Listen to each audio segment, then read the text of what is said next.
1993. La France rêve au gré de ses exploits sportifs. Le CSP Limoges de Richard Dacoury remporte l'unique Euroleague de l'histoire du basket français. Gilbert Duclos-Lassalle remporte Paris-Roubaix. Alain Prost est sacré champion du monde de Formule 1 pour la 4e fois.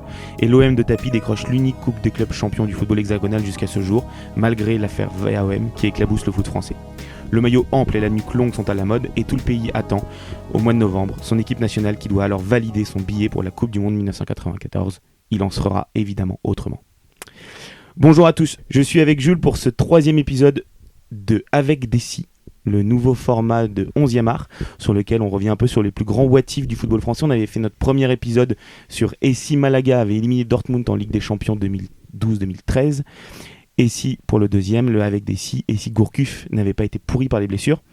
Pour ce 3e sujet, Jules, on va s'atteler à un des plus grands traumatismes de l'histoire du football français, le France-Bulgarie 1993. Mais avant tout, Jules, comment tu vas ? Ça va, je suis en pleine forme, je suis ravi d'être invité sur ce format, même si je le suis en 3e après les 2 autres, donc on voit très bien qui est la 5e roue du carrosse. On peut dire que les autres étaient les brouillons. Oui, on peut dire ça aussi, on gardait le meilleur pour la fin, il fallait que le format se fasse. Alors Jules, est-ce que tu connais la définition du mot traumatisme ? Non, je ne la connais pas. Eh bien, je vais vous la lire pour tous, puisqu'elle va vraiment nous permettre de nous éclairer aujourd'hui. Un traumatisme, c'est l'ensemble des troubles provoqués dans l'organisme ou sur le cerveau par une lésion ou une blessure grave.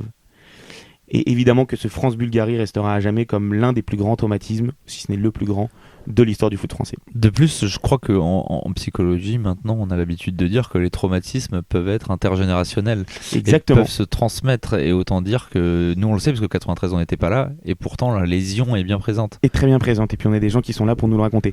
Vous en avez l'habitude dans Avec des si vous avez écouté les 2 premiers épisodes. Dans une première partie, on va revenir sur le contexte de ce qui s'est passé avant et pendant ce France-Bulgarie.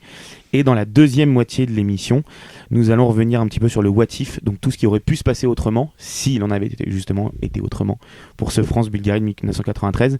Allez, c'est parti.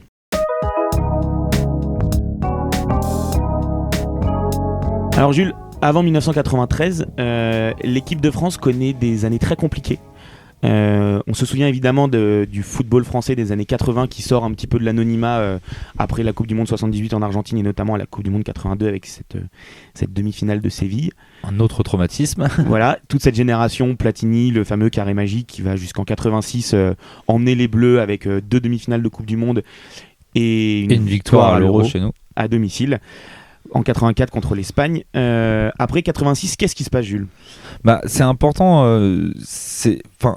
Avant de revenir à 86, moi je trouve ça important de dire aux gens, de bien expliquer qu'ils s'en rendent compte, c'est exactement ce que tu viens de faire, que la France sort de l'anonymat et que ça devient une équipe très sérieuse en Coupe d'Europe, ce qui n'était pas du tout le cas avant. Avant, la France était une nation anonyme.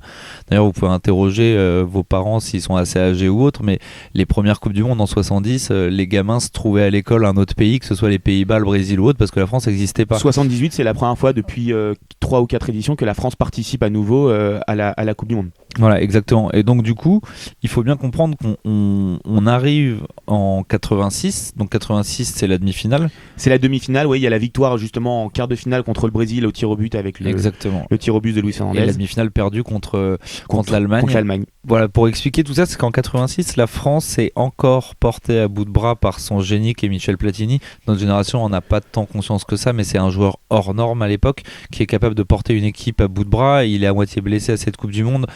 Fernandez le raconte que cette coupe était horrible au Mexique où les mecs ils manquaient d'oxygène, etc.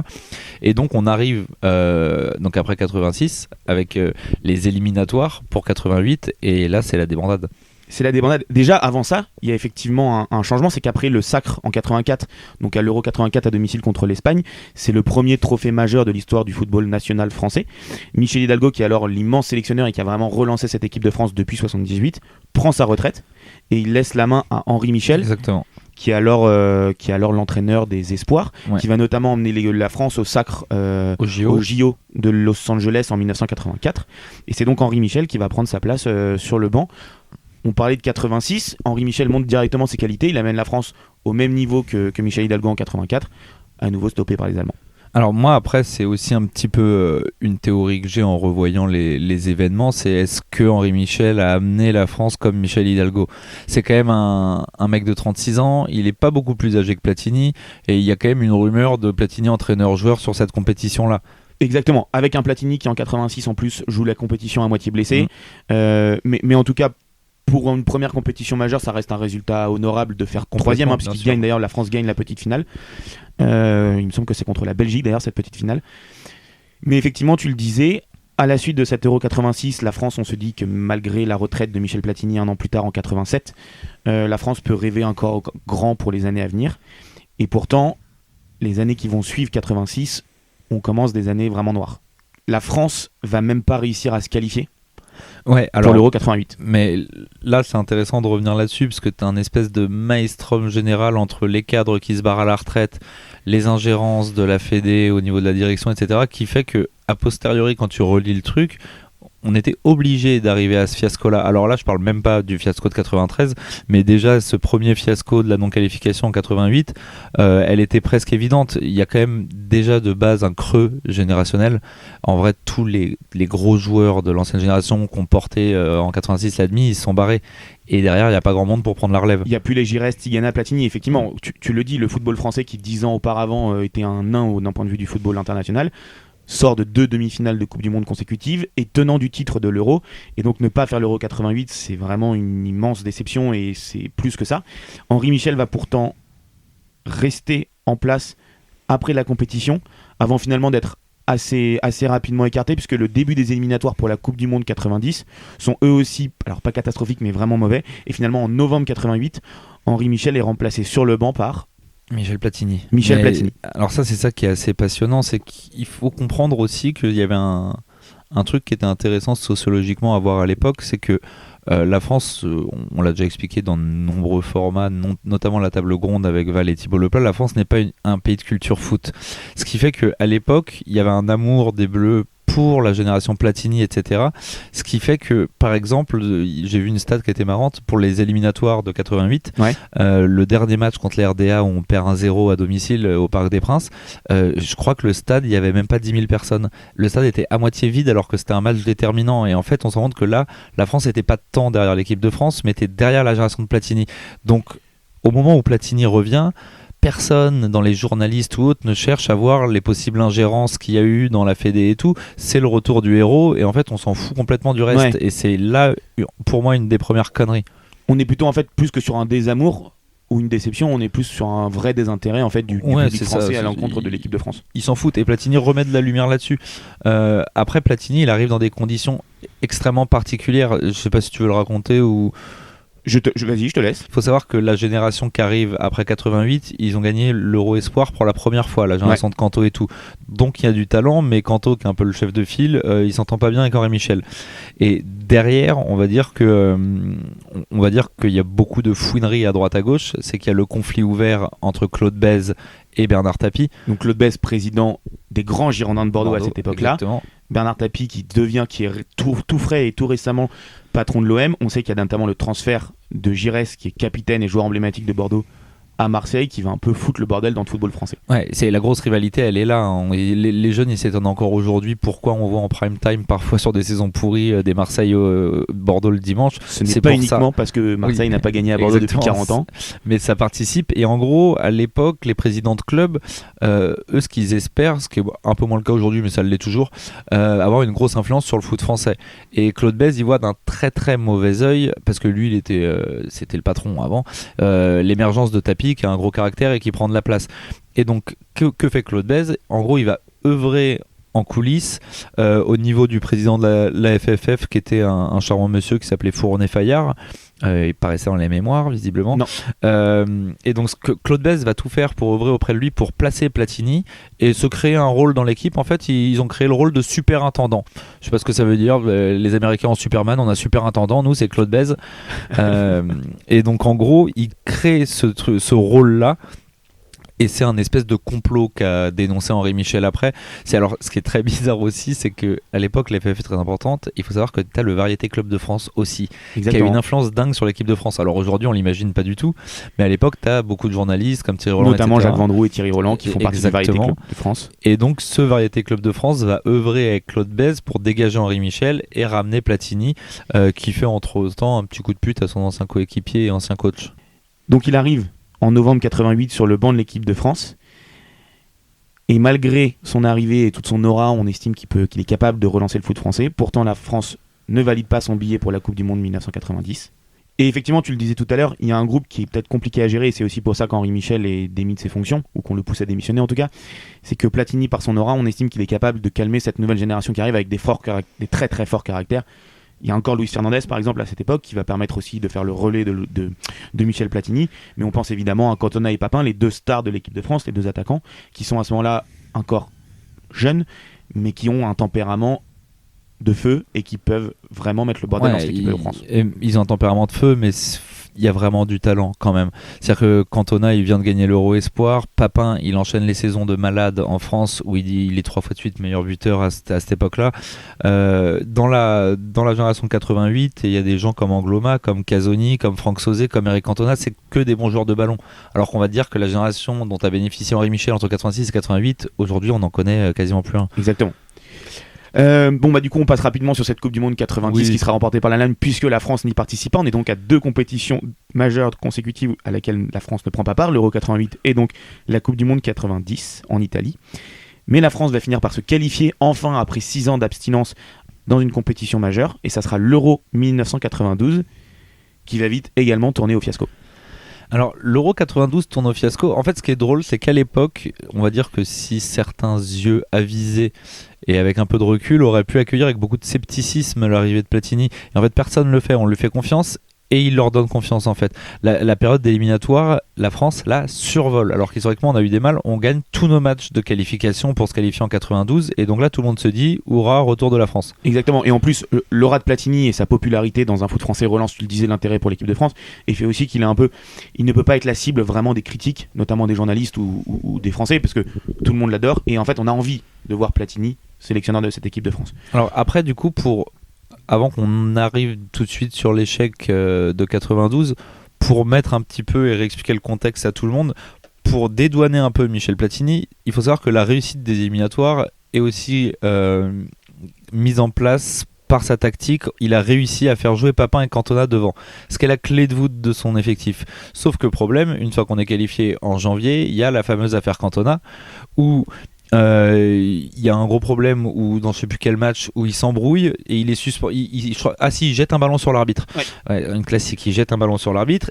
Il est expulsé, la fédération le suspend 4 matchs, et Cantona dit que c'est une bande de gros cons, et donc il le suspend 4 mois, et donc Cantona prend sa retraite.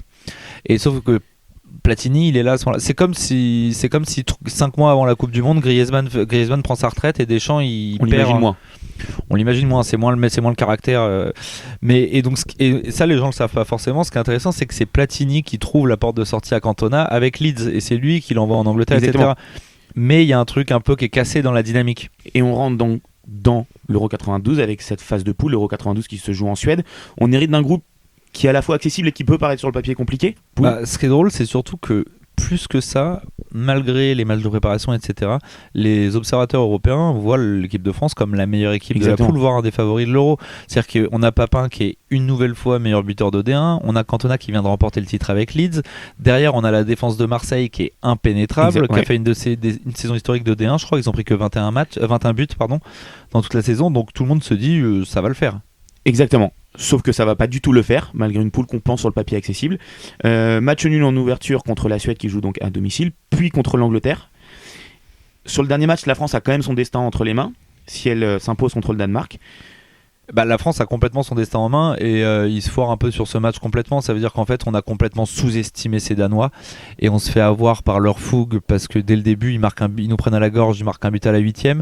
Platini, j'encourage ceux qui ont envie de plus de détails à aller regarder plus en détail ces matchs là, mais Platini se plante complètement tactiquement.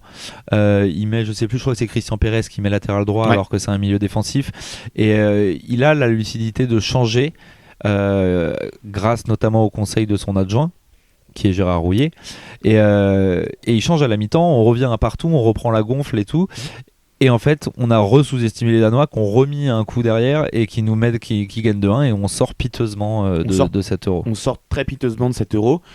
Le Danemark, on le disait, va aller au bout de la compétition. Et très peu de temps après l'Euro, qui est un véritable échec, Michel Platini va démissionner. D'ailleurs, des années plus tard, il dira qu'en fait, il s'est jamais senti entraîneur et que ce n'était pas un métier fait pour lui. Il va se diriger vers une toute autre carrière qui va l'emmener derrière les barreaux, ou pas loin. Le bilan de Platini en équipe de France, c'est un mandat de 4 ans, un petit peu moins de 4 ans. C'est 16 victoires, 8 nuls pour 5 défaites. Donc effectivement, on voit ces 16 victoires qui paraissent assez belles sur le papier. Sauf qu'on a une seule grande compétition. Et on est effectivement à ce moment-là les champions du monde des matchs amicaux. Moi, mais pas plus. Tu vois, sur le moment, je n'en veux pas tant que ça. Il est arrivé, c'était quand même Bourbier-Land, hein, entre les joueurs, avec les Cantos, etc. Et encore, c'est pas que Cantos. Il y a Christian Pérez qui dira de manière prémonitoire dès après 92 qu'il y a aucune cohésion dans cette équipe et que les Marseillais foutent la merde de tous les côtés parce qu'il y a des problèmes de salaire, etc. Et que les Marseillais faisaient pas mal d'ingérence. Au-dessus de lui, la FFF, Claude Bèze et tout, c'est un bordel politique énorme. Donc je le mettrai pas tant que ça à la charge de Platini, même si on va voir que c'est la base de la merde qui va suivre. Exactement. Donc on le disait, Michel Platini démissionne après l'échec de l'Euro 92. Tu parlais de son agent Gérard Rouillet, c'est lui qui va être nommé sélectionneur. À ce moment-là, il faut savoir qu'il est aussi DTN. Il va être nommé sélectionneur. Tout de suite, on va avoir les éliminatoires pour les débuts des éliminatoires, en tout cas pour la Coupe du Monde 1994 qui se déroulera aux États-Unis. La France est quand même tête de série de son groupe et elle va hériter d'un groupe qu'on peut estimer assez abordable. Alors elle va retrouver la Suède qui sort d'un Euro 92 à domicile franchement réussi, de l'Autriche, de la Bulgarie et surtout des très modestes Finlande et Israël. À ce moment-là, les Français sont plutôt confiants. On se dit qu'il y a peut-être un nouveau élan, un nouveau souffle.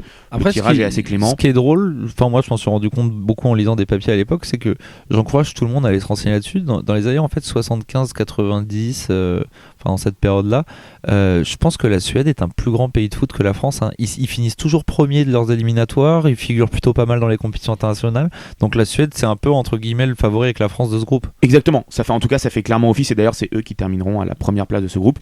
Ce qui est intéressant, c'est qu'après cet Euro 92 où effectivement c'est aussi la faillite un peu des stars et des joueurs d'expérience qui sont là, on parle notamment de l'ossature marseillaise, il y a toujours cette ossature avec les Cantona, les Papin, mais on a aussi une nouvelle génération qui commence à arriver qui n'était pas là précédemment, et notamment des mecs qui vont faire partie de l'ossature de l'équipe de France pendant pas loin d'une décennie avec De Saïd, Deschamps, Petit, Lizarazu, Reynal Pedro, ceux-ci. C'est très important à dire dès maintenant, et on le redira, c'est que, et c'est un énième motif, mais si Deschamps ne fait pas partie de cette génération-là, c'est pas sûr qu'on gagne en 98, peut-être si en 98, mais ou en 2018. Et pareil, si Jacquet est pas dans le staff de Houillet, on aura le temps de s'épancher, j'imagine, là-dessus plus tard. Exactement, mais effectivement, il y a plein de mecs plus ou moins expérimentés à ce moment-là, qui sont des jeunes, ou alors des mecs plus expérimentés comme Lama, Laurent Blanc, qui vont se servir vraiment et qui vont se nourrir de l'échec de l'Euro 92, même s'ils l'ont pas forcément vécu, mais aussi du traumatisme de 96 face à la Bulgarie, et qui vont se nourrir de ça pour en fait réussir ensuite leur carrière en équipe de France. D'autres par contre passeront complètement à côté, mais on parlait du groupe, on parlait des jeunes. Il y a aussi donc Laurent Blanc, Bernard Lama, Basile Boli qui est toujours un cadre majeur de cette équipe de France, Franck Sauzet, cadre majeur de l'équipe de France et de l'Olympique de Marseille, et évidemment les deux stars devant, Papin, Cantona.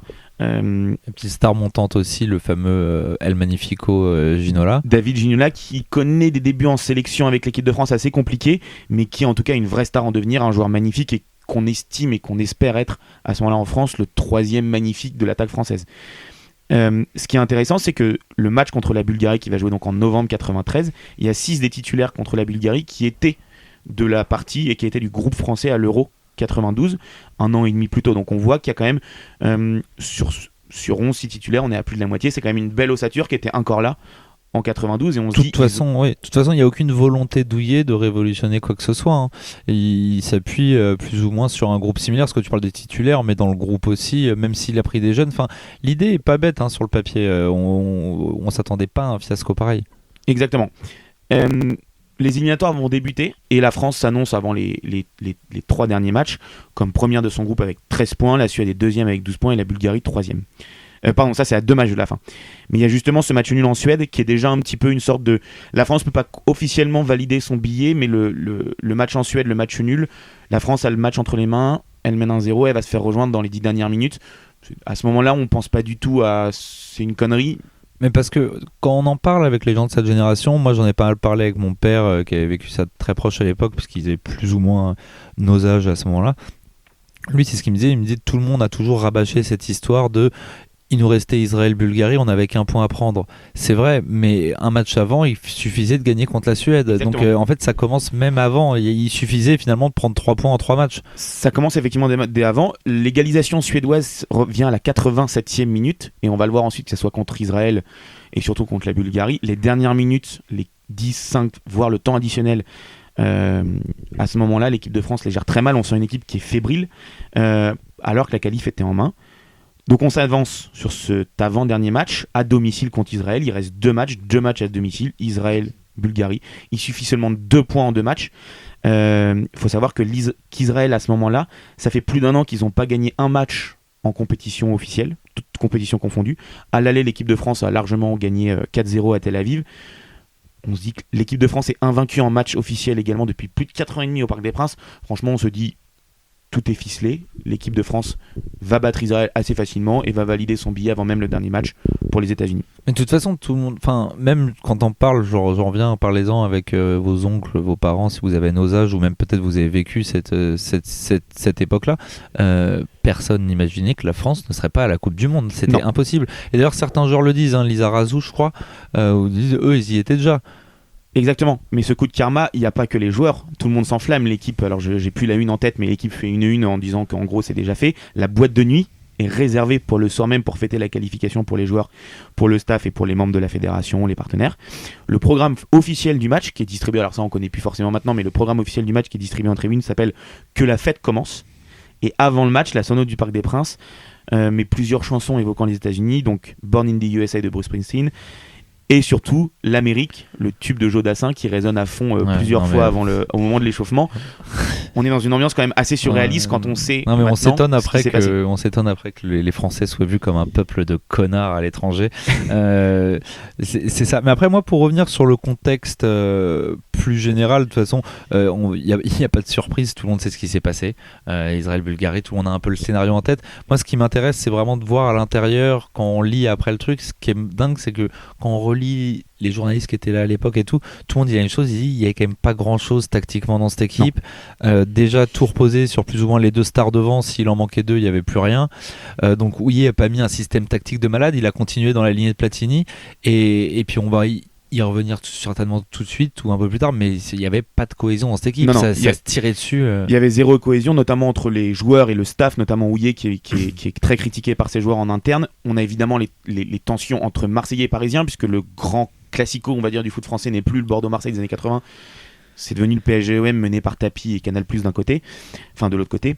Ce match contre Israël, il va tourner au fiasco. Israël, qui donc on le rappelle, une des plus faibles nations européennes du football, va mener dès la 21e minute. Alors il y a une réaction rapide avec un beau but de Ginola, un beau but de Franck Sauzet sur une passe de Ginola à la 29e. Ginola va marquer son premier but de son histoire en équipe de France à la 39e. Donc on arrive à la mi-temps, l'équipe de France mène 2-1. L'équipe de France mène 2-1 jusqu'à la 83e minute. Là, tout le Parc des Princes est prêt à chanter la qualification. Mais à la 83e minute, Israël égalise. Et à la 93e, Attar va littéralement doucher les Bleus, et là le Parc des Princes commence vraiment à siffler ses joueurs, le match est terminé, on sent cette équipe de France de plus en plus fébrile, et les sifflets du Parc des Princes vont pas du tout être appréciés par les joueurs. Cantona va déclarer ne plus vouloir jamais jouer au Parc des Princes de sa vie, alors bon, il va être bien obligé un mois plus tard, et Jean-Pierre Papin dit qu'en cas de victoire contre la Bulgarie, ou en tout cas de qualification, il est hors de question pour lui de faire un tour d'honneur pour ne pas remercier les supporters après ça. Non, mais après, on le sait aujourd'hui, avec il y a beaucoup plus d'analyses tactiques et autres, les équipes qui ont tendance à mal gérer les derniers quarts d'heure, c'est des histoires de caractère, il n'y a pas de problème technique, tactique, c'est des histoires de cohésion de groupe, de caractère, et cette équipe, en fait, elle était friable. Le mieux, c'est Petit qui disait ça. Petit disait les Parisiens, les Marseillais, ça se parlait dans le vestiaire, mais en vrai, ils pouvaient pas s'encadrer.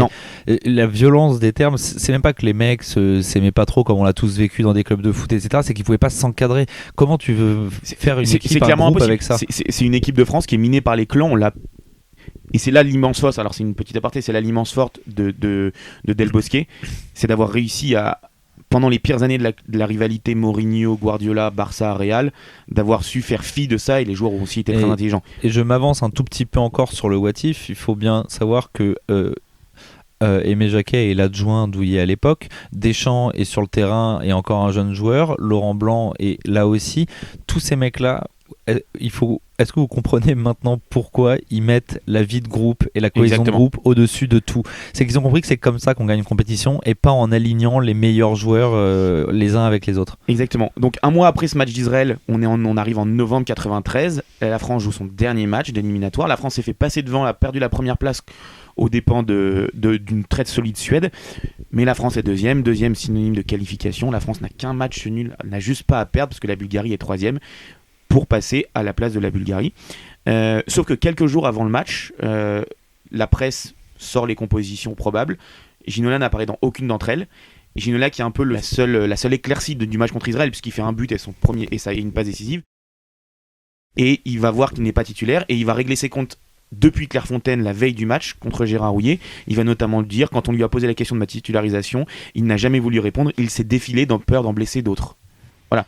Ambiance, un jour avant un match crucial pour une qualification. Ça dit énormément de choses, de comment vit le groupe, de comment le coach gère les égos aussi. Ça veut dire que, est-ce que c'est si malin que ça non plus, aussi de la part de Houllier? Alors autant la déclaration de Ginola est catastrophique, mais de la part de Houllier, c'est pas malin non plus. T'as un joueur qui est en pleine puissance, qui te sauve qui te sauve pas le cul parce qu'on a perdu, mais qui fait pas un mauvais match contre Israël, qui est un peu le seul. Pourquoi tu le fous sur le banc? Il faut bien comprendre qu'en plus Ginola à l'époque, c'est comme si Deschamps foutait Mbappé sur le banc, quoi. C'est des mecs qui ont des égos. Et il cède sa place aux dépens du tout jeune Reynal Pedros. Alors Ginola à ce moment-là est pas un joueur d'une expérience folle encore, il est pas passé par l'Angleterre, il a pas connu encore ses plus belles années au PSG. Mais on se dit qu'il foutre un tout jeuneau comme Reynal Pedros, ça peut être dangereux pour un match. Attention. Tu mets Mbappé sur le banc pour le remplacer par Marcus Thuram. Exactement. Ou par Moussa Diaby peut-être. On est à peu près là. On va revenir très rapidement sur le match. Faut savoir quand même qu'on a une équipe de France à la compo assez improbable. Donc on a Bernard Lama dans les buts, on a Marcel Desailly qui joue latéral droit. On voit bien qu'à l'époque le latéral droit, qu'il soit offensif ou pas, non, faut surtout qu'il défende. On a gagné 98 avec Thuram. Exactement. C'est un peu l'histoire de l'équipe de France. On joue avec Alain Roche et Laurent Blanc en défense centrale, Emmanuel Petit latéral gauche, un milieu de terrain Paul Le Guen, Deschamps, Sauzé, et une attaque Pedros, Papin, Cantona. Et sur le banc on retrouve deux joueurs qui vont être très importants sur la fin du match, David Ginola et Vincent Guérin. Donc on a Cantona qui ouvre le score à la 32e minute, Kostadinov sur un corner va égaliser pour la Bulgarie, déjà Emile Kostadinov, donc de la tête. Et là on sent toute la deuxième mi-temps l'équipe de France reculer. Papin a une balle de but assez importante, mais il va la manquer. Papin va d'ailleurs sortir en fin de match à 20 minutes de la fin pour céder sa place à David Ginola. Et dans les dernières minutes, il y a un coup franc quasiment au niveau du poteau de corner qui est obtenu par l'équipe de France. Guérin va le tirer, il le joue évidemment court avec Ginola. C'est donné à David Ginola, peut centrer. C'est Kremenliev qui va récupérer ce ballon. Qui, plutôt que d'aller essayer de jouer la possession au poteau de corner, va centrer au deuxième, sauf que le centre est beaucoup trop long, il n'y a personne. Contre-attaque menée par Penef qui va lancer Kostadinov, et puis là on a une frappe. Attention Kostadinov. Oh, but à 10 secondes. C'est la fin. À 10 secondes de la fin. Kostadinov qui m'a... Aïe, quelle catastrophe. 10 secondes de la fin. Le commentaire de Larquet est mythique. 10 secondes, c'est le but de Kostadinov. C'est la mise à mort. 10 secondes, même pas en jouet. Et un ballon là-bas sur le coup franc, alors qu'on avait un bon ballon à garder dans le coin. On l'a perdu. Kostadinov qui se rentre dans les 16 mètres. Et sous la transversale, but imparable de Kostadinov. C'est la fin pour l'équipe de France, qui hélas n'ira pas aux États-Unis l'été prochain. Oui, et puis même en dehors de la frappe, le déboulé, quoi. En fait, c'est vraiment. C'est ce qu'on dit souvent, c'est que moi, c'est comme avec presque France RFA, nos défaites. Si vous voulez montrer un match de foot au déroulé dingue montrer nos défaites, hein, parce que c'est tout.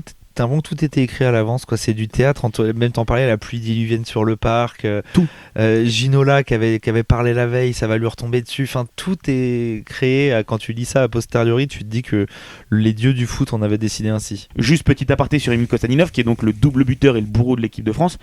Il aurait jamais dû jouer ce match-là, parce qu'en fait, il a un problème de visa. Son visa n'est pas valable. Il est avec un de ses coéquipiers. Et son voilà, visa est pas valable. Tu vois, Zemmour, il a dû regarder ce match-là et ça lui est resté. Exactement.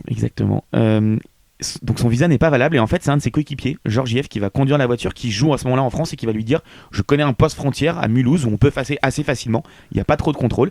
Et en fait Georgiev, un des autres coéquipiers dont j'oublie le nom, et Kostadinov vont passer la frontière à ce niveau-là et rejoindre un peu en retard le reste du groupe dans la nuit à l'hôtel à Paris. Donc c'est assez fou de se dire, alors ça on l'a su des années après, que Kostadinov n'aurait jamais dû jouer ce match-là. Ouais, donc c'est pas la faute de Ginola, c'est la faute de ces enfoirés de douaniers à Mulhouse. Exactement. Il ferait bien de remercier, on aurait dû rendre. Non, mais en vrai, l'Alsace et la Lorraine. Vu comme c'était parti, si ça avait pas été Kostadinov, ça aurait été un autre. Et moi, j'ai envie de te dire, on en parlera évidemment après dans le What If, mais ce fiasco était presque salvateur et est une pierre angulaire des 10 années qui ont suivi en équipe de France. Exactement. On va revenir assez rapidement avant de passer sur le What If, sur ce qui se passe l'après-match, parce que l'après-match est très très intéressant. Le lendemain, il y a une conférence de presse qui est organisée. Houllier va tout de suite prendre en grippe David Ginola, notamment pour son centre. Il va dire que Ginola a commis un crime contre l'équipe. Ça, en vrai, c'est fou. C'est fou quand j'y repense, c'est dingue. Comment tu fais ça en tant que coach en conférence de presse? T'allumes un mec, alors, comment se dit, moi, j'arrête pas de dire Ginola, on s'en fout. Qu'il ait fait un centre, d'accord, peut-être, mais je rappelle de regarder toutes les images. Les Bulgares, on peut les arrêter 15 fois après pendant la contre-attaque. On doit, quoi qu'il arrive, ne pas en arriver à cette situation-là. Claude Besse, super intendant, ça part de là. Voilà, on ne doit même pas arriver à la France, ne doit pas avoir un match à enjeu contre la Bulgarie sur le dernier match. Avec ce contexte, tout est pourri depuis 5-6 ans. On en arrive là, Ginola il est pas plus responsable que moi à l'époque. Et c'est un moment qui est terrible dans la carrière de Ginola parce que il va avoir ce conflit avec Houllier, mais pendant des années qui sera jamais refermé. En 2010 par exemple, il va porter plainte contre Gérard Houllier pour diffamation dans l'autobiographie de Gérard Houllier. Pourtant en 93, Ginola est élu joueur français de l'année par France Football, mais à partir de ce moment-là et de ce centre et des accusations très très fortes de Gérard Houllier, Ginola va être plus que conspué sur chacun des stades en France, à part le Parc des Princes qui est sa maison. Il va rester 2 ans quand même, voilà, il s'est accroché. Il va rester 2 ans, ce qui va le pousser rapidement, quelques années après, à prendre sa retraite internationale, mais surtout à s'exiler, à aller jouer en Première Ligue, où il décrochera notamment avec Tottenham un titre de meilleur joueur de l'année. Les critiques pour le reste sont évidemment terribles. L'équipe, le lendemain, titre inqualifiable, remettant notamment en cause le jeu très très rugueux et défensif de Gérard Houllier. Il y a Franck Sauzet aussi qui va prendre sa retraite internationale alors qu'il a que 28 ans et qui va lui aussi mettre en accusation les lacunes tactiques de son entraîneur, du coach Gérard Houllier. Il y a un homme, vent debout, qui va défendre Gérard Houllier. On sent le flair de l'homme qui est toujours présent dans le foot français. Il est d'ailleurs président de la LNF, donc l'ancienne LFP. C'est notre bon vieux Noël Le Graët. Ah oui, Noël. Qui va déclarer ce serait mourir de honte si les responsables remerciaient et licenciaient Gérard Houllier au lendemain de cette élimination. Il doit rester jusqu'à l'expiration de son contrat fin 94, voire plus. Et d'ailleurs, Houllier très rapidement dit que lui, il se voit bien continuer encore. Ouais, c'est pas con.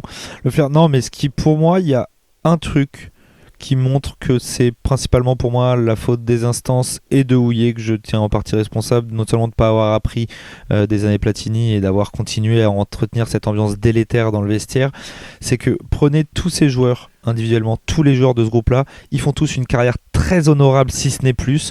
Il n'y a pas beaucoup de pipes dans cette équipe. Non. C'est juste qu'un coach n'a pas réussi à faire d'une équipe et c'est la faute du coach en fait. Exactement. Il le dit d'ailleurs, Djorkaeff, il dit il y avait zéro osmose dans cette équipe-là, c'est impossible d'aller en compétition avec une équipe pareille. Aucune. Et effectivement, donc on le disait, Gérard Houllier lui saurait bien continuer. La FFF au début ne semble pas mettre une pression de dingue. Bon, finalement, il démissionne, ou en tout cas il est poussé à la démission une semaine plus tard, le 25 novembre. Dans les 2 ans qui vont suivre, il y a beaucoup de joueurs qui vont partir en retraite. On peut penser à Basile Boli et Sauzet tout de suite, puis Cantona, Ginola, Papin, Roche, Guérin, Dimeco, qui sont alors des membres très importants de l'équipe de France. Et Houllier, lui, il va démissionner, mais il va rester quand même dans l'organigramme de la Fédé, puisqu'il va rester à son poste de DTN et il va être également sélectionneur des U18 puis des U20. Ouais, mais Houillet, quand bon, il est mort, paix à son âme, mais quand il se barrait à l'époque, il se barrait jamais complètement. Hein. Tu regardes même à Lyon, même partout. Houillet, c'est le genre de mec, si tu l'invites à dîner, vérifie bien qu'il est pas dans la cave avant de fermer la porte. Ou qu'il finisse pas le dessert le lendemain. Ouais, il reste dans le coin quand même. S'il y a à manger, il est là. On vous a fini cette longue mise en contexte sur ce match, sur ce traumatisme de l'équipe de France. Je vous propose maintenant qu'on passe au what if. Qu'est-ce qui aurait pu se passer différemment si la France n'avait pas encaissé ce but de Kostadinov à la 93e? Premier what if. Alors c'est un what if un peu particulier puisqu'on va revenir juste sur un fait de match très rapidement. Si Ginola ne rentre pas.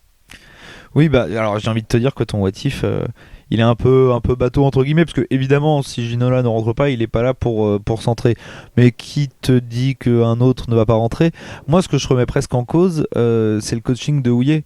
À la limite, t'es venu avec une équipe pour défendre, va au bout de tes idées. Quel est l'intérêt de faire rentrer un mec comme ça qui a fait des déclarations la veille, avec qui t'es plus dans un climat très ouvert, dans un climat tendu, à 12 minutes de la fin? C'est un choix absurde. Ce qu'il faut savoir, c'est qu'après ces déclarations, donc on est 1 ou 2 jours avant le match, Gérard Houillet le dira justement dans son autobiographie, il voulait virer et exclure immédiatement David Ginola du groupe. Et en fait, c'est son adjoint, Aimé Jacquet, qui le pousse à garder Ginola, notamment pour la cohésion du groupe.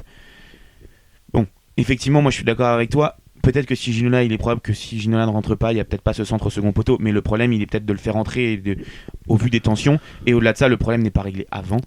La France doit être qualifiée après Israël, voire après la Suède. C'est ça. Et moi, je pense même, pour aller encore plus dans les what if, etc., que finalement Ginola a rendu un service à la France. Il a permis à la France de balayer devant sa porte, de mettre en place des mecs qui avaient vécu ces traumatismes-là et qui ont travaillé dessus, contrairement à certains comme Gérard Houillet qui avaient connu les échecs, qui n'ont pas bossé dessus. Et donc du coup, en parlant de what if, voilà, je trouve ça bien que la France se soit fait virer de cette manière-là. Ça a permis d'ouvrir quelque chose de nouveau. Exactement. Bon, il y a un autre immense what if sur la Coupe du Monde 94, au-delà même de ce qu'aurait pu et avec quelle ambition la France se serait pointée.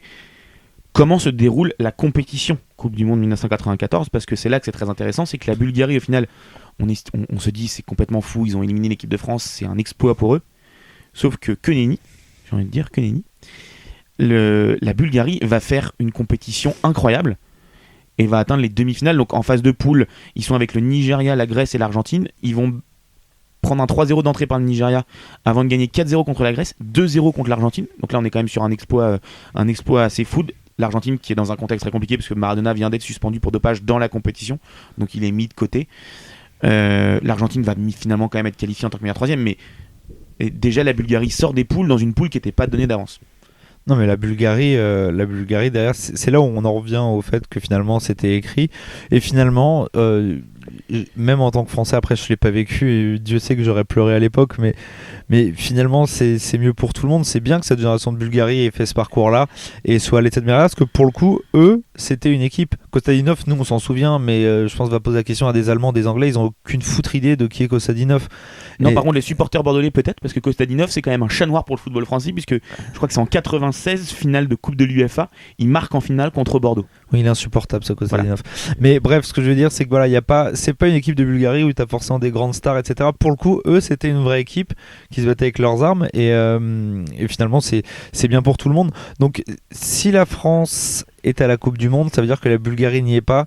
De là à supputer, comme tu disais tout à l'heure, avec les têtes de série, etc., c'est pas le cas. Mais si la France avait été dans ce groupe-là, ça serait peut-être pas passé de la même manière, par exemple, pour l'Argentine. Ça aurait changé beaucoup de choses, certainement. Exactement. Parce alors après, pareil, avec les problèmes de dopage de Maradona. Voilà. Mais il serait peut-être pas qualifié, en tout cas, en tant que meilleur troisième. Ça change le parcours derrière.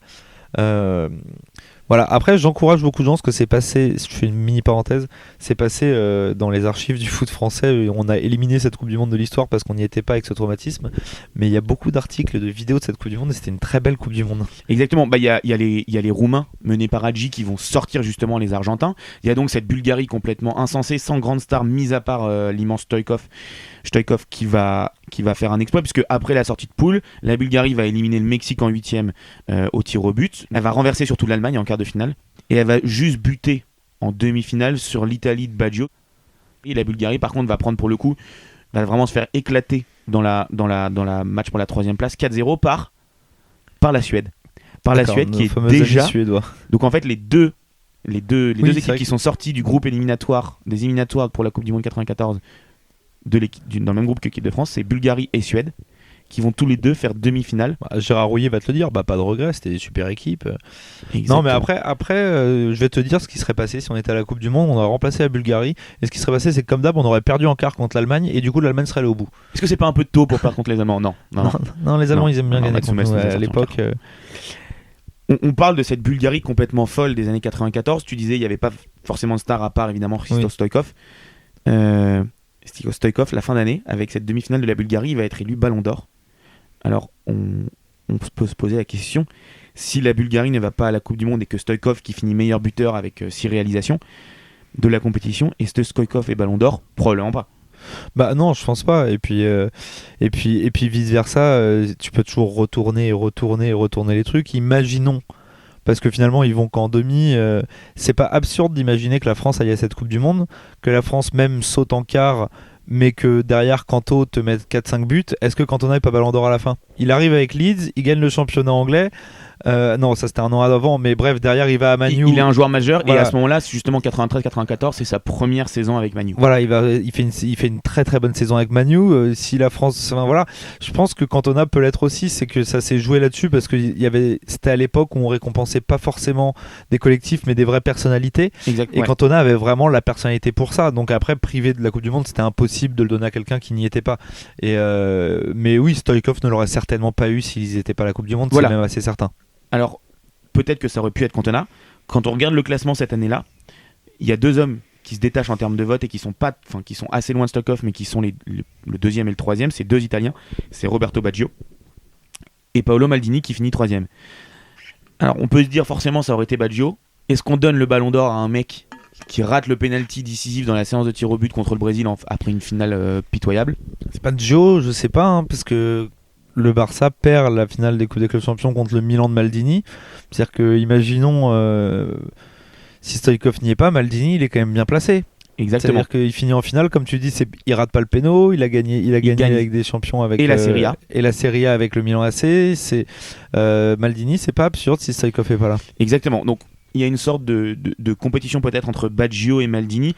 Ça aurait été beau que Maldini gagne un Ballon d'Or. Ça aurait été beau. Il faut savoir que Baggio, il est quand même 2e meilleur buteur aussi de cette Coupe du Monde 94, mais effectivement il y a ce point noir, ce penalty raté dans la séance de tir au but. Ça lui aurait fait d'ailleurs s'il gagne ce Ballon d'Or 94, ça lui aurait fait un doublé.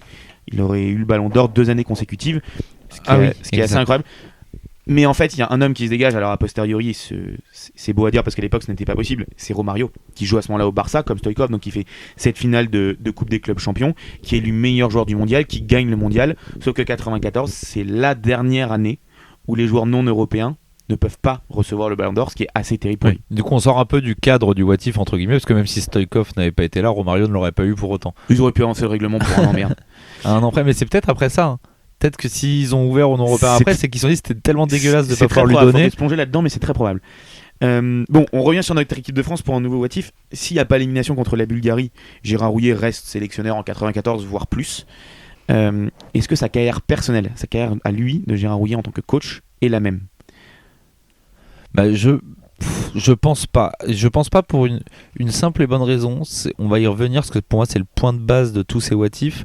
Sans vouloir ressortir des poncifs à Nelson Mandela, mais ça les a forcément forgés ces mecs-là, ces défaites-là. Même Gérard Rouillet, que je porte pas particulièrement dans mon cœur, même si je sais que toi tu l'aimes d'amour parce qu'il a lancé Stevie G à Liverpool, mais je pense que même lui, qui est un mec un peu buté et qui est très sur ses acquis et qui représente très bien la DTN à l'époque, il a beaucoup appris de cette période-là, forcément.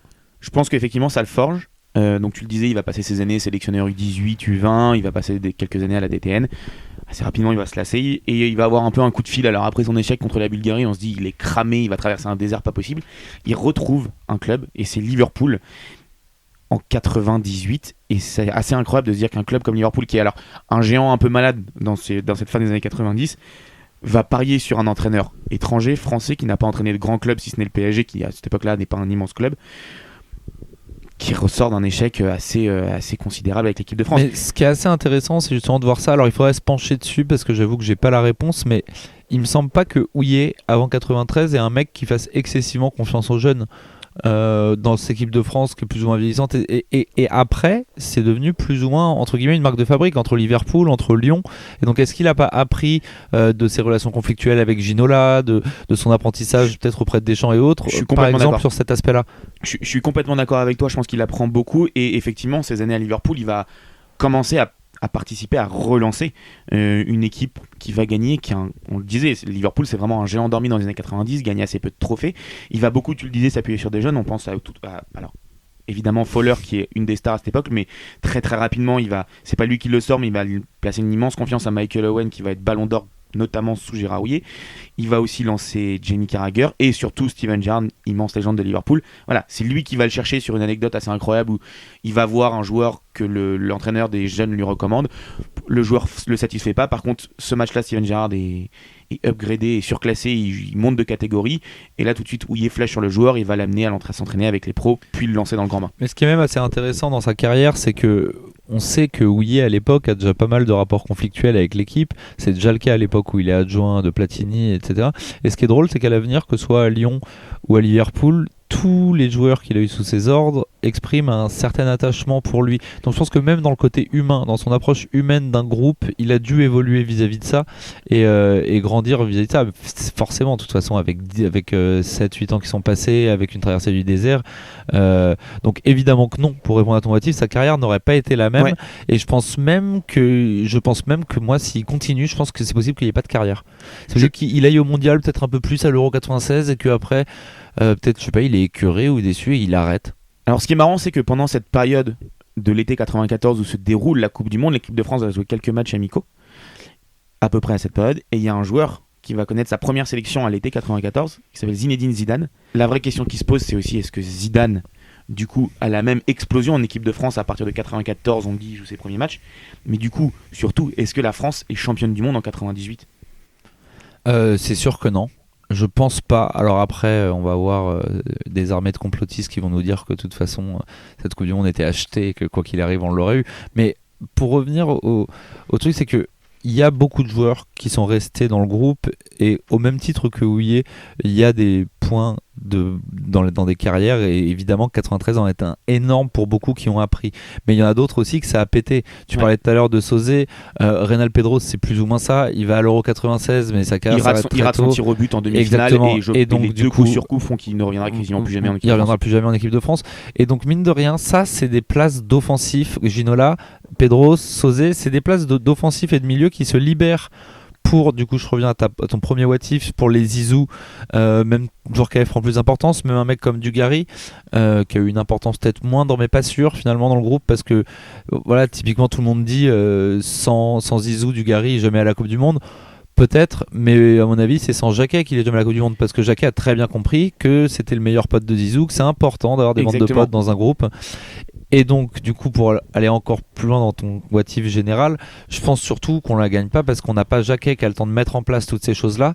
On l'a vu de la même manière avec Deschamps, avec par exemple 2014, la Coupe du Monde 2014 de l'équipe de France et l'Euro 96 de l'équipe de France, c'est la reconstruction d'un groupe. On va se tester, on crée un groupe, on crée une bande pour arriver à monter en puissance et à construire quelque chose. Je suis complètement d'accord. Tu parlais des rescapés. À ce moment-là, des joueurs qui vont se forger là où d'autres sont écroulés après France-Bulgarie. Ce France-Bulgarie 93, il va nourrir une génération de soif de revanche, vraiment en équipe de France. Et il va surtout nourrir un homme, tu le dis, c'est Aimé Jacquet. Aimé Jacquet, il est à ce moment-là, depuis un an déjà, il est de 92 à novembre 93, l'adjoint de Gérard Houllier. Il va connaître ce fiasco, et notamment on voit les images sur Houllier, on voit au premier plan Jacquet qui se prend la tête de main en disant que c'est pas possible. Il va lui aussi se nourrir de cette expérience-là pour en faire sa propre expérience. Il va prendre la sélection dès la suite de France-Bulgarie en novembre 93 et c'est là qu'il va installer cette équipe. C'est notamment lui qui va mettre Cantona sur le banc. Cantona commence à jouer au début sous le mandat d'Aimé Jacquet. À l'Euro 96, il lui demande de jouer numéro 9 puisque c'est l'explosion de Zinedine Zidane. Cantona refuse, alors c'est plus ou moins houleux entre les deux, mais Cantona en tout cas refuse de jouer 9 et à ce moment-là, Cantona n'est plus jamais pris en équipe de France. Oui, mais c'est le début. Jacquet marque le début de l'ère de la cohésion de groupe en équipe de France. Alors il y a eu un petit trou d'air avec notre ami Raimondo, mais voilà, Jacquet crée ça et 93 a aussi créé Deschamps. Deschamps est dans la même optique. C'est Deschamps en plus encore plus parce que lui il a vécu 93 et après sous les ordres de Jacquet. Donc c'est tout.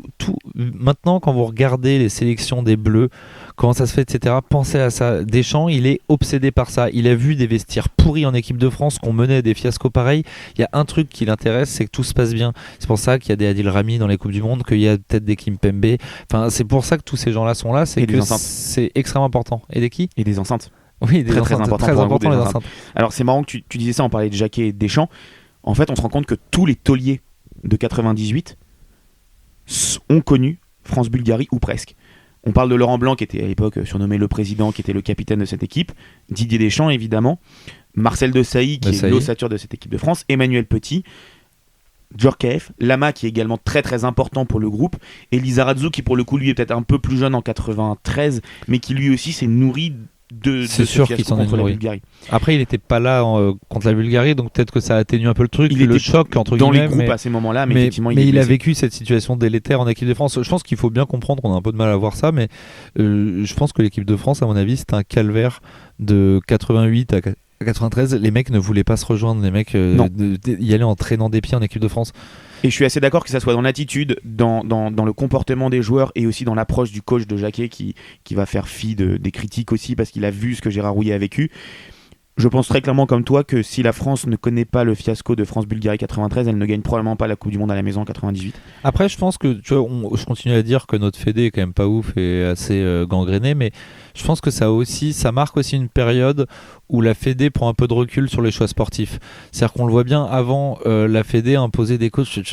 J'ai aucun problème contre ce bon Henri Michel, mais enfin, voilà, on mettait Henri Michel, c'est bien, t'es beau gosse, t'es un ancien joueur de légende, allez, on te met 36 ans. Et puis il fallait sortir vraiment du cursus fédéral. Voilà, c'est ça. Pas déroger Platini, pareil, on met des noms clinquants, et sur le terrain, on met des noms clinquants parce qu'on en revient à l'époque, il n'y avait pas d'amour de l'équipe de France, donc il fallait mettre des noms qui attiraient les gens au stade, etc. Exactement. Et puis à un moment, je pense que Jacquet est arrivé et a dû dire les gars, si on réfléchissait un peu sportivement là maintenant. On a cet objectif de 98, Jacquet arrive en novembre 93 après le fiasco France-Bulgarie, on a cet objectif qui est dans un peu moins de 5 ans. Maintenant vous me faites pas chier, vous me laissez travailler, je vais construire un groupe notamment autour des jeunes. Donc la France ne participe pas en 94 à la Coupe du Monde bien évidemment, mais l'Euro 96 c'est un Euro qui commence à relancer l'équipe de France, c'est l'Euro donc en Angleterre. La France va faire demi-finale, elle va se faire sortir au tir au but, sur le tir au but manqué, on en parlait tout à l'heure de Renal Pedros contre les Tchèques de Pavel Nedved notamment. Voilà, cette compétition relance une génération jeune. Alors il reste quelques vieux, je crois qu'il reste par exemple Dimeco qui est dans le groupe, mais on est sur une nouvelle génération et on a oublié cette génération du début des années 90. Ouais, et pour revenir justement au What If, t'en parlais 98, moi je suis même quasiment sûr entre guillemets qu'on la gagne pas parce que imaginons on se qualifie, Houillet reste. Moi, je suis persuadé, mais à 35 000%, que Jacquet, il reste pas adjoint de Houillet jusqu'en 96. Donc, il y a de fortes probabilités que Jacquet prenne un poste ailleurs. Donc, que Jacquet soit pas dispo pour l'équipe de France. Donc, imaginons Houillet arrive, bon an, mal an, même à qualifier l'équipe de France pour l'Euro 96, qu'on fasse un parcours banal. A priori, il le garde pas pour 98. Et on prend qui ? Qui est-ce qu'on amène en 98 en tant que sélectionneur des Bleus ? Et ça veut dire qu'on prend que 2 ans pour construire. Ouais. Donc t'as pas ces 4 ans et demi, 5 ans de construction, etc. Donc c'est pas du tout la même approche du mondial chez nous que en ayant ce 93. En ayant Jacquet, en disant on part d'un champ de ruines, d'une page blanche. Maintenant on reconstruit, on se laisse le temps. Je suis complètement d'accord avec toi. Donc pour ce what if, on s'est dit que l'équipe de France ne gagne pas la Coupe du Monde 98 si France-Bulgarie, si la Bulgarie ne sort pas la France à la dernière minute. Mais en vrai, on dirait pas. J'en reviens toujours à cette sorte de culture foot, mais je suis désolé quand tu reprends ces éléments d'histoire. Les uns après les autres, ça reflète pas une grande nation du foot. Non. Des cas comme Naïsna, comme truc d'ingérence de groupe, etc. C'est des trucs dont on entend parler. Alors, avec tout mon respect pour eux, mais dans les sélections africaines ou les sélections d'Est de l'Europe et machin, mais tu les entends pas en Angleterre, en Allemagne, ça n'existe pas ça. Par contre, il y a un truc qui est très marrant, c'est que quand on regarde un petit peu tous ces traumatismes et ces fiascos du football français, et notamment le France-Bulgarie de 93, né de ces fiascos, mais comme très souvent dans le sport, un phénomène positif quelques années plus tard. Du traumatisme de 82, alors l'équipe de France est excellente, mais du traumatisme de Séville 82 et d'Harald Schumacher, naît la victoire et le sacre 84 à l'Euro à domicile. De 93 et le fiasco de France-Bulgarie, naît le sacre à domicile de France 98.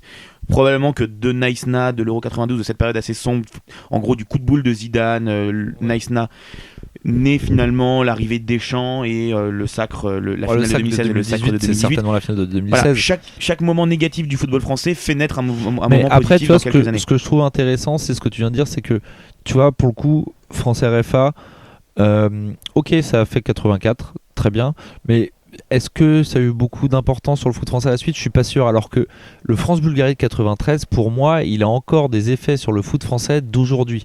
On est sur un traumatisme qui dure depuis 30 ans quasiment et qui a consolidé plein de choses là-dedans. Alors comme je dis, il y a eu la période Domenech entre, mais le reste, que ce soit Laurent Blanc, Deschamps, Jacquet, ils sont tous nés de ça. Exactement. Bon, je te propose une dernière question avant de clôturer ce what if. Je voulais juste rajouter un truc qui est très intéressant, ce que tu disais tout à l'heure sur qu'après ces traumatismes, ça a amené des périodes positives. Et tu dis oui, c'est un peu tout le temps comme ça dans le sport, mais c'est quand même très français. Ouais. Le français, c'est un peu l'élève qui est doué en classe et qui a besoin de prendre 3 gifles dans la gueule pour se mettre rebondir. au boulot. Et c'est incroyable, mais ça montre aussi qu'on n'est pas capable de travailler sur le long terme. Mais c'est quelque chose qui n'existe pas que quoi. dans le foot. Hein. C'est quelque chose qui. Le French Flair, quand on en parle en rugby, c'est aussi ce côté on est mené, on est au dos du mur et on va jouer comme des fous. C'est quelque chose qui existe un peu partout dans le foot français. Typiquement la finale de Coupe Davis 91, le compte est en fauteuil roulant limite 3 mois avant et au final il va gagner. Enfin, on aime bien ça. C'est un dénominateur commun du foot français. Bon, pour clôturer cette émission et ce what if, je te propose une dernière question un peu dans la veine du plus grand fiasco ou du plus grand traumatisme. Pour toi, au vu de tous ces traumatismes, qui est le pire bourreau de l'histoire de l'équipe de France ? Entre Harald Schumacher, Marco Materazzi, Eder ou l'avocat de Jérémy Toulalan. On va en revenir à des histoires de génération. Pour moi, le plus gros salopard, c'est Schumacher. Après, générationnellement, j'en veux à Materazzi, mais si tu regardes ça avec les yeux d'un Suédois ou d'un Allemand, Materazzi, il a pas fait grand chose de plus que ce que font tous les mecs sur tous les terrains de foot de tous ces matchs-là. Eder, à la limite, c'est une belle histoire pour lui. Donc voilà, ça m'a tué. Puis ça reste un but. C'est un but qui j'en veux pas. France, Et d'ailleurs, je trouvais ça absolument ridicule, les huées qu'il a pris dans les stades en France après ça. Complètement. Je vois pas ce qu'il avait à voir avec ça. Donc, alors que Schumacher, et je les aime pas ces Allemands de 82. Il y avait un truc qui était malsain. Tu vois, il y avait une volonté de faire mal. Il y avait vraiment il y avait un truc anti-sportif. Qui apparaît moins dans les autres cas. Alors Materazzi certainement, mais c'est beaucoup plus commun que les gens ne le pensent et ça Zizou, j'en veux plus à Zizou qu'à Materazzi, tu vois. Disons que Materazzi fait exclure un homme, il est pas quasiment en train de tuer un homme. C'est ça, donc je tranche sur ce Schumacher. Écoute, on va finir là-dessus sur ce Schumacher, pire bourreau de l'histoire de l'équipe de France, si France-Bulgarie n'avait pas existé. On espère que vous avez apprécié ce nouveau numéro et ce 3e épisode de Avec Dessy. On espère se retrouver très bientôt sur 11e art.